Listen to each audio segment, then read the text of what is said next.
Geht das jetzt? Ja. Is it working now? Ich werde Yes. Deutsch sprechen, weil das sowieso übersetzt I will wird. speak German because we're going to get Can you translation all put on anyway. your So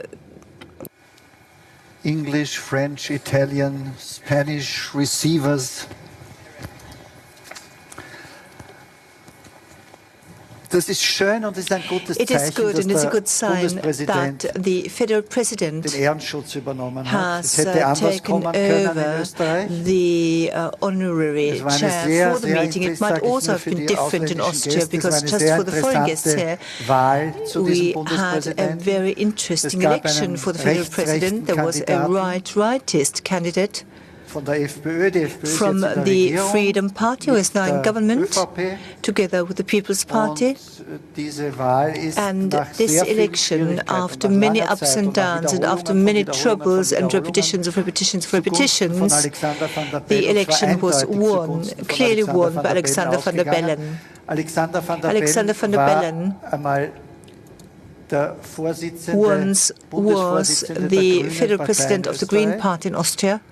Und das ist der erste Präsident, He is the first president Europa, in Europe, aber ich glaube sogar weltweit, but maybe even der Vorsitzende einer worldwide, grünen Partei war. Das heißt, wir who haben einen used to head a Green Verbündeten, Party. So now we also have an jemand, der die ally, Thematiken, die hier someone behandelt werden, who zutiefst versteht, deeply unterstützt, understands the dem sie eine topics treated here, supporting them, and for whom they are a matter dear to his heart, as a counterweight to the government, who, with regard to our topics, is quite problematic.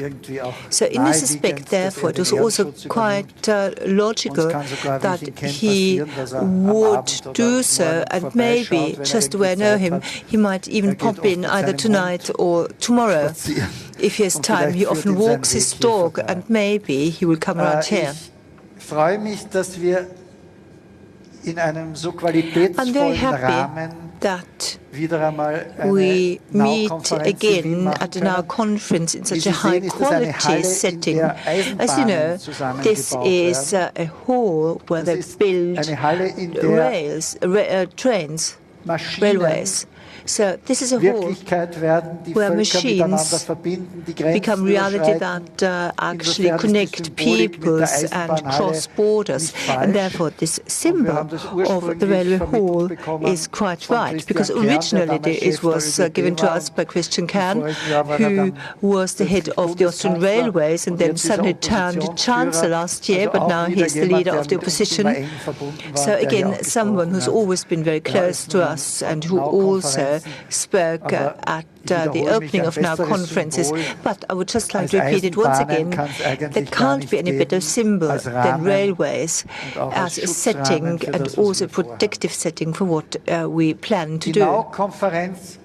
The Now conference has developed time and again, and for those of you who are here for the first time, and those who are here for the second time, and also those who have been with us from the start, I would like to recall what has actually happened.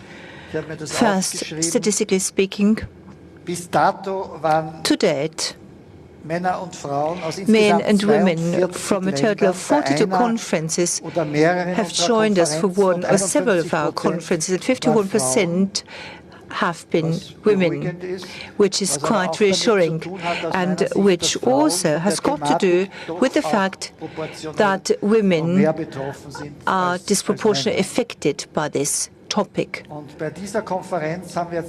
And at this conference we now have more than 200 guests from a total of 30 countries. For the first time at a Now conference this year, we have 110 people. For the second time, we have 60 people, and at least 30 people are here for the third time, at least the third time. So sometimes people get offended a bit if they're not invited for every conference, but we keep coming up with new topics, and this then commands new speakers, people taking a different angle, different scientists, different representatives from NGOs. We would like to apologize that we're not rich enough to invite everyone around each time, because we would love to have a growing renowned family, and if we end up with 1,000 people in the end, that would also be very good, but we still have hit certain limits, even though we're the most generous. We have the most generous sponsor here, financing the conference time and again from our own funds, allowing it to happen in this quality also in the electrical sphere. But otherwise, this truly is something that is also taken seriously internationally by now. And everyone who's ever been here sending us loving letters saying we would love to come back again, starting from the buffet to the accommodation, the quality of the organization down to the very least details. And the one person making all this happen is Patricia Kahane. She's always a bit shy, but thank you so much, Patricia.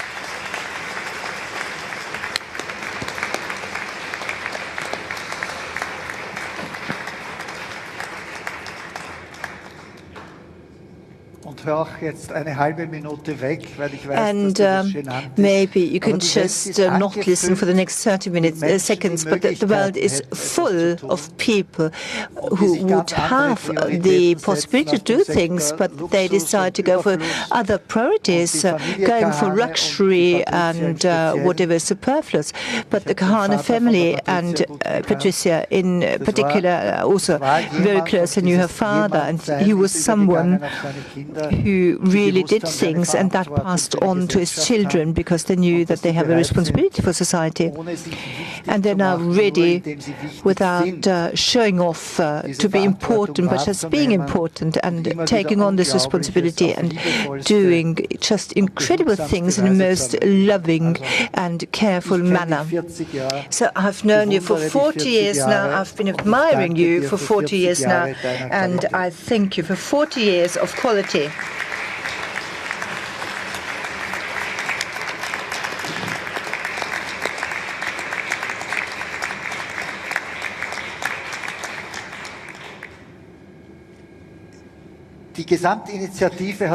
So this initiative all started off in 2015. I don't need to explain to anyone what happened in 2015. All of a sudden there was this tsunami of people setting out. And a country like Austria was also quite surprised. We then got together at the Bruno-Kreisky Forum. Bruno Kreisky, at the time, was the most important politician Austria has ever had during the Second Republic, a man whom I knew rather well, who always thought ahead, who always knew what things would be of major importance a couple of years ahead, and that in politics the most important thing is to think into the future about what is going to come, but not think about what used to be. He was particularly focused on the Arab-speaking countries. He was very committed to the Palestinian questions and many other things that happened there. He sometimes was unpopular because of it, but he was taken seriously by everyone. He was a politician who, because of his international perception and relevance, was bigger than this country. Which is why it is such a good symbol that in his residence, where we had our dinner yesterday, so at the house where he received statesmen from all over the world, we also have a think tank, we also have a home where we can plan these conferences. In 2015, we thought, and I can say so without blushing, we were aware very early on something was happening that was not just a short-term thing, but from the start we were very conscious that this welcome movement, this very pleasing movement that could be felt in the beginning, would soon be tested, and that we also need to think ahead, years ahead. And we needed to think about what might be done so that we would not just chatter off and a sort of an ambition of people affected that would soon fade away, but something that would make sense in the long term. We then ended up with an idea of which we're not quite sure whether it was good, but we wanted to try it out. And the idea was that those mainly concerned by this tsunami situation, when refugees are coming in from everywhere into the cities, into small villages, that those most affected were the mayors who were completely overwhelmed because they did not find any support, they could not find the funds, they had no experience with what was happening. Challenges coming up all of a sudden. And that was when we decided to have an international mayors conference. We had lots of mayors from many countries quite breathless with this problem. They contacted us, and then it quite quickly turned out in January 2016 we had a first conference again in this room that this would be a good idea because we managed to network people, and if someone in Italy or Greece or Lebanon or Turkey or Austria facing a tricky problem, and they could just ask others about what they would do and what approach they would take, and that then triggered a circle of friends that keeps growing until today. So, I would now like to mention Andreas Babler, who is the one mayor most affected in Austria then and now. Can you maybe tell us what the situation was like in 2016? Do you believe that what I'm saying is right and that it did make sense, and we're still willing to join us? So, can you switch it on now?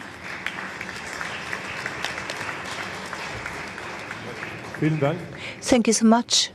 Ja, vieles hat sich getan. Well, many things have happened in our countries since we first sat together thinking about it.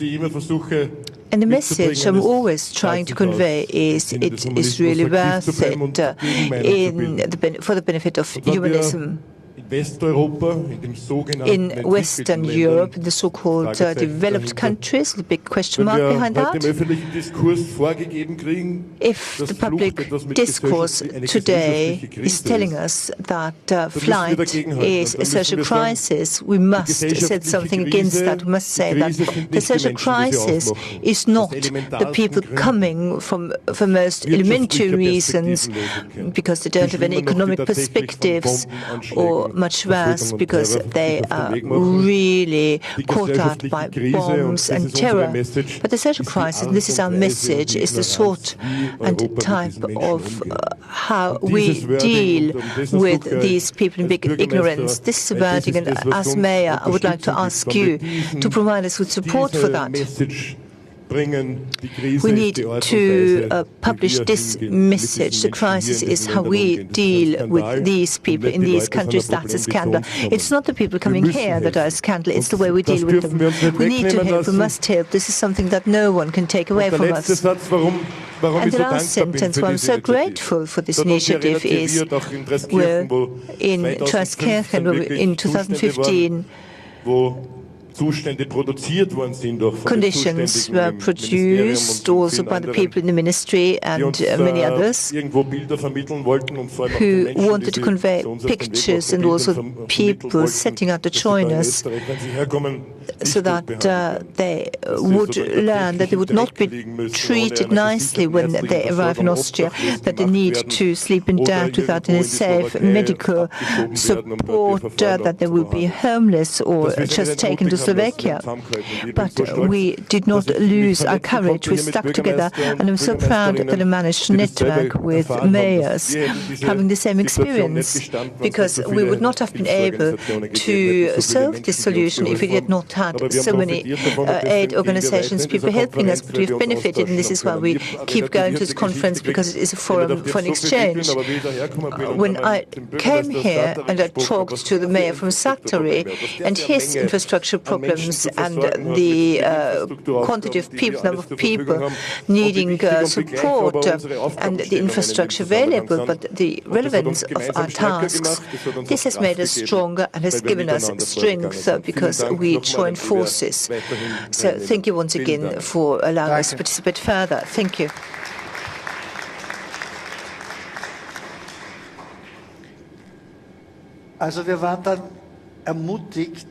So we were encouraged also by a statement signed by the mayors all together at the end of the first NOW conference, that we, the mayors of the International NOW conference, were signing, are setting a sign for a cross-border cooperation based on our humanistic and ethical responsibility. That was the first time this has ever happened. We also need to say this very clearly. We then said, well, let's go on from here. And then in July 2016, we had the second NOW conference in Athens, because we wanted to verify the consequences of the treaties between the EU and Turkey.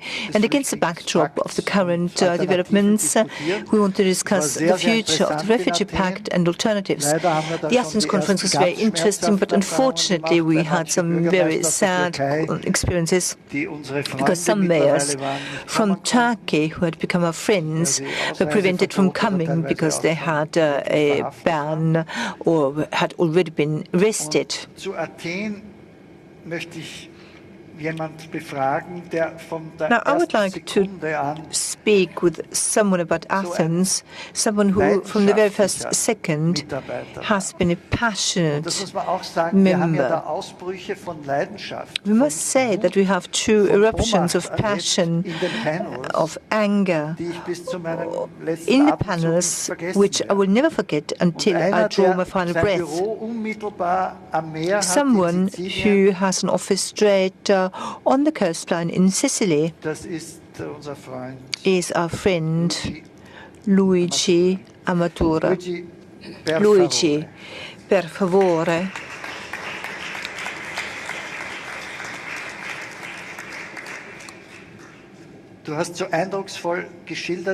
You have given us a very impressive description. You were looking out from your office onto the sea, and there were people coming in blood, desperate, and Europe expected you to kick them back into the sea.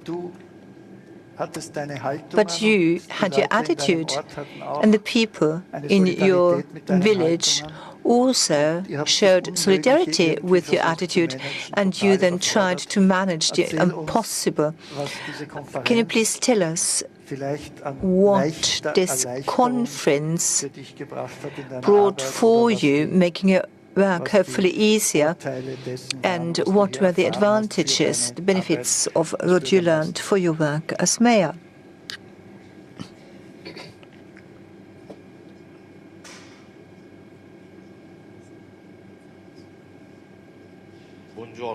Hello.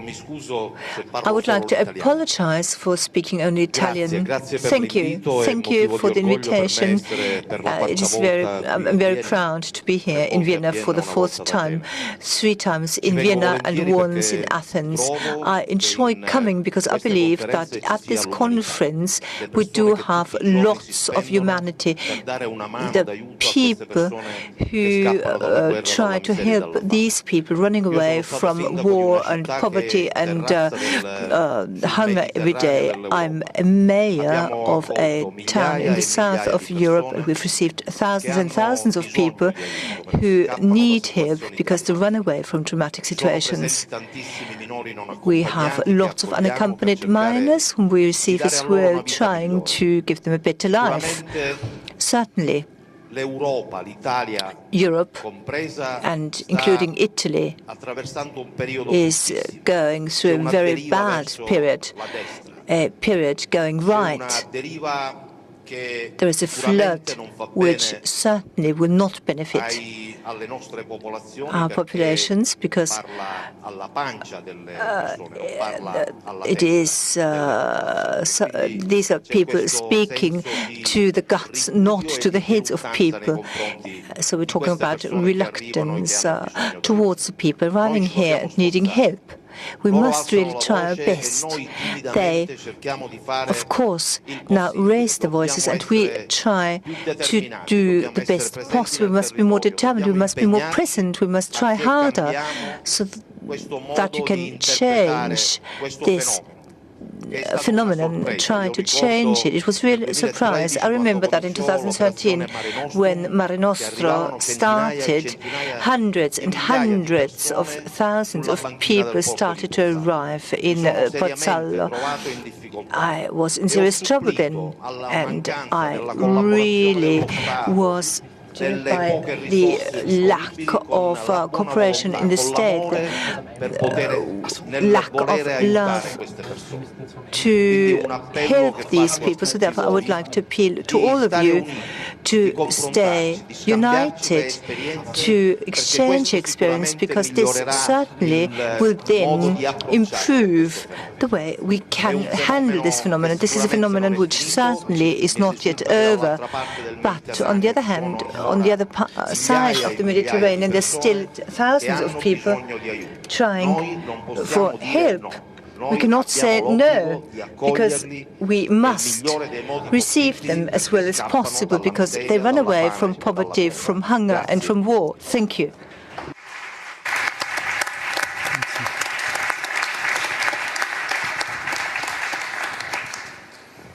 Ja, dieser Satz, wir können nicht so we cannot say no. If people need our help, if they need our hand stretched out. So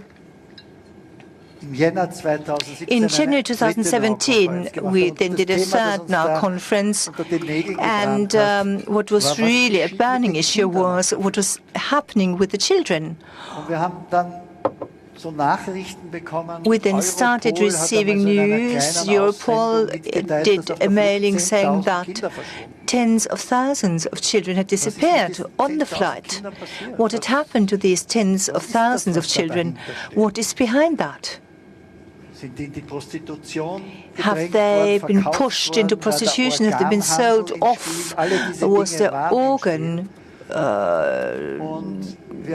trade? And all of that was there. We then took a first conference focus on this subject. And of course, this also included women on flight, female refugees, women with their children. And I don't need to repeat that here. Women telling us the most atrocious stories. Many who had been at the conference could not go and find sleep for nights on end. UNICEF told us that will please stick with it. Don't leave off. Please keep pulling the topic into the limelight, because we need to focus on what is happening to these people on flight.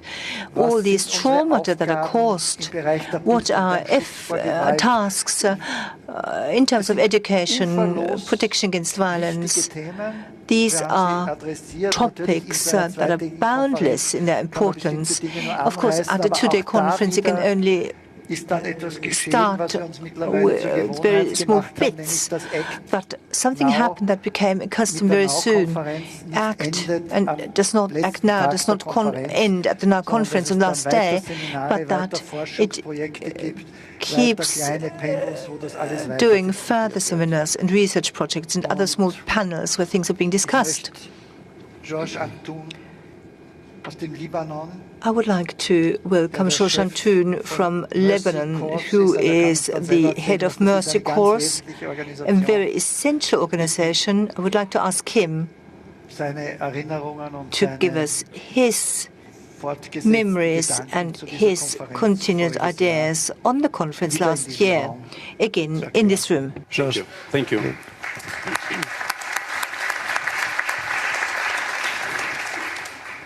Good morning. Reflecting a little bit on the conference that took place in 2017, thinking of it that it really created a great platform to bring the public sector, the private sector, NGOs, civil society organizations, and representatives from refugees to come together to exchange experience and highlight the challenges that were really relative. And in general, they were divided into three main parts. Challenges in countries neighboring Syria, challenges in countries that transit countries in a way where refugees just passed along to the destination, and thirdly, the destination or countries where resettlement. And different challenges needed different ways to deal with them. So it was a chance for people to exchange experience and talk about how they can work together to fix this problem. The timing was great. The timing was at the time when the sentiments towards refugees was changing. After seeing a lot of people in a voluntary way going to streets, welcoming refugees in their cities, giving them resources, water and other things, we started feeling that the sentiment had changed, and there was resentment in certain societies, and politicians also talking about returning refugees or not accepting them. So it was really, the conference was a great venue to advocate for the rights of refugees, to help them, and also to separate between the humanitarian aspect of this whole thing and political polarization or sometimes manipulation. The conference was great because it focused on children and young people. It focused on the protection aspects of them and their rights. And it also helped in supporting the cause. And finally, the last point I would like to make is that it was a great way to reiterate that the solution in Syria and other places where there are conflicts should be a peaceful solution. There is no way better than prevention to address these issues. So finally, I'd like to thank the organizers of the conference and also the sponsors, and I wish everyone a great experience. Thank you.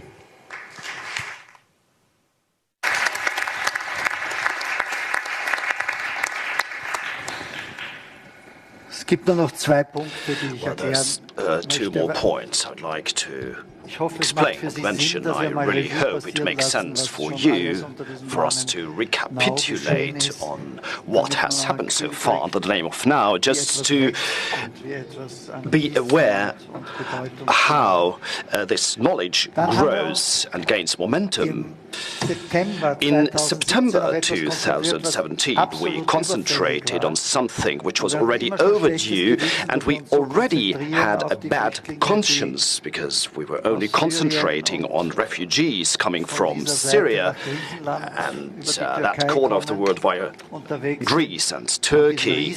And we rather neglected the huge continent of Africa.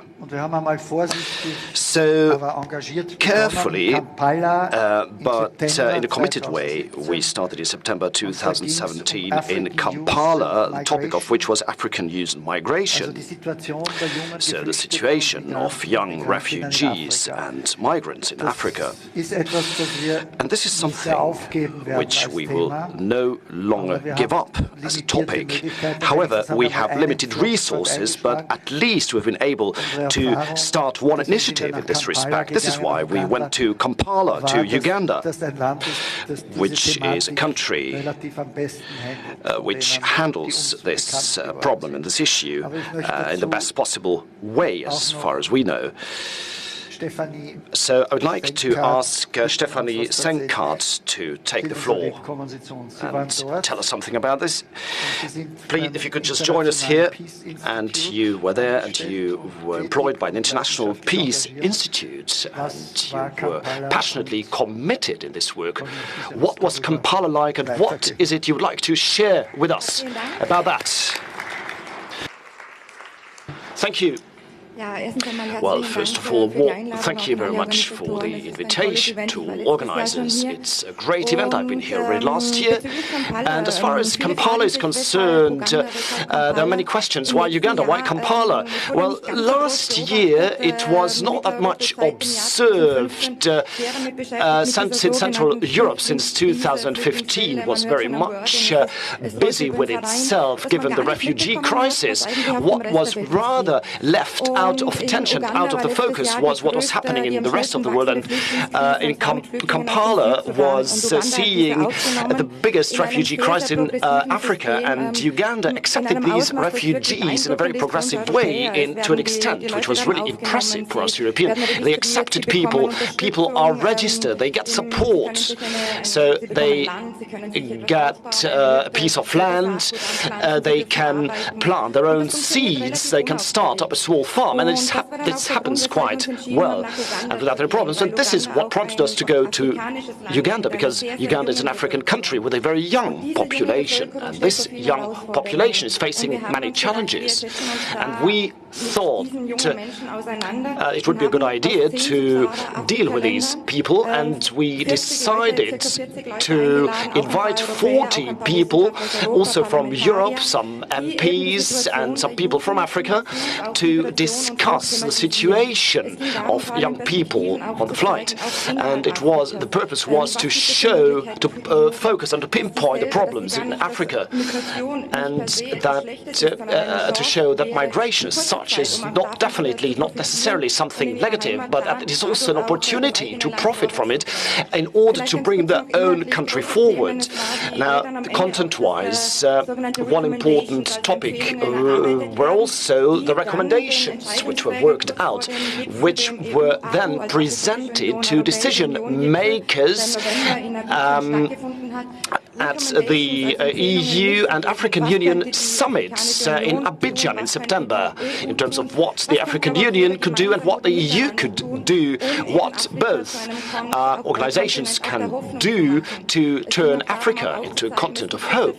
The purpose was to show that there are also very young, some intelligent and clever people in Africa who take initiatives, who start an exchange actively.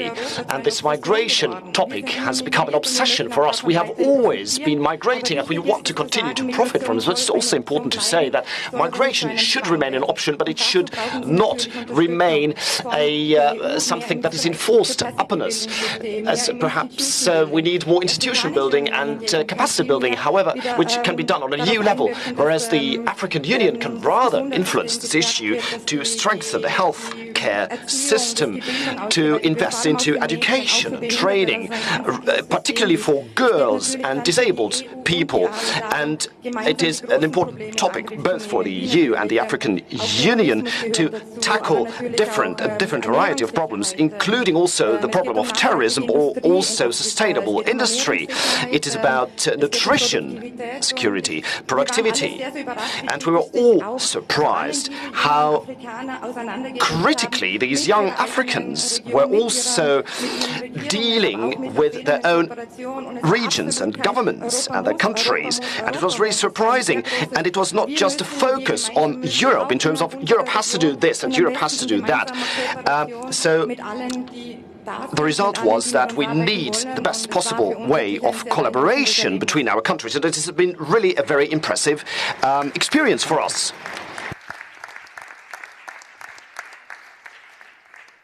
Thank you. Now this takes us already to today. However, between today and between everything we have heard so far, there have been many, many interesting experiences and many pinpointings of highlightings of events. For example, in the Burgtheater, the Austrian National Theatre, we organized an event with refugees living in Vienna and who are very talented musicians. We also pointed out to that, and it was also broadcast live on TV, how many new talents come to Vienna thanks to these new great musicians, singers, dancers, instrumentalists. And it used to be a tradition in Vienna that we are a melting pot of different cultures here in Vienna. And this is again happening thanks to the great refugees who have something to tell us and who provide for a kind of reforestation, so to speak, of our cultural thinking. Due to the fact that they are here, during the opening ceremony of the Weltmuseum, which translates as World Museum, in former days it was called Völkerkundemuseum, where the whole world was culturally represented in all their subjects and traditions, in their costumes, in their images. So we organized a great event there at the Heldenplatz in Vienna with 11 spectators, which was also broadcast on TV. So these ambitions of now reach hundreds of thousands of people in Austria, and this is also necessary in times in which the atmosphere is getting a little bit colder and more difficult due to new political circumstances. Of course, we are not complaining because these were also the result of democratic elections, but this is also an offer we offer also to the Austrian population, and we will never stop doing so.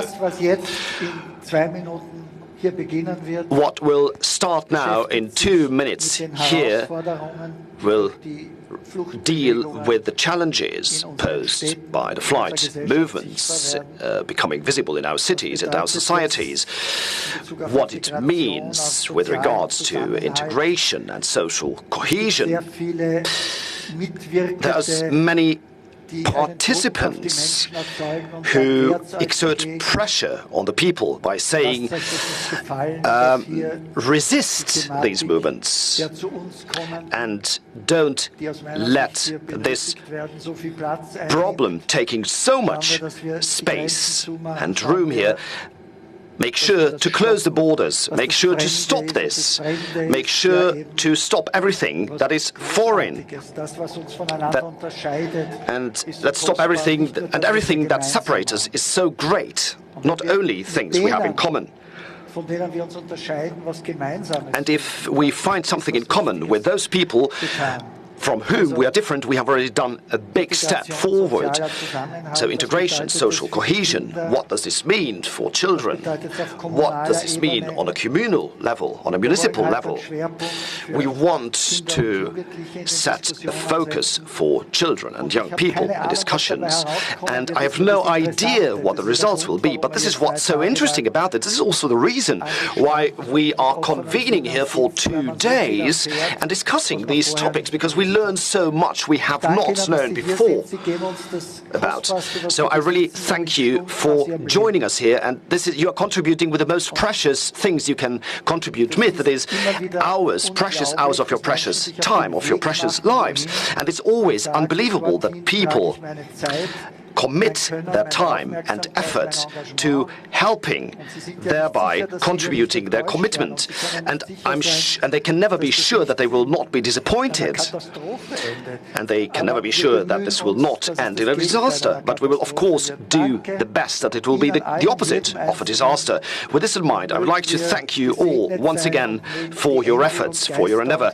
And may you all be blessed, and may the good spirits and angels of success accompany us, although the set of problems we are discussing here and so serious are quite a challenge and challenging and difficult. And we would like to remember back with a positive feeling as we go home again, and where we feel also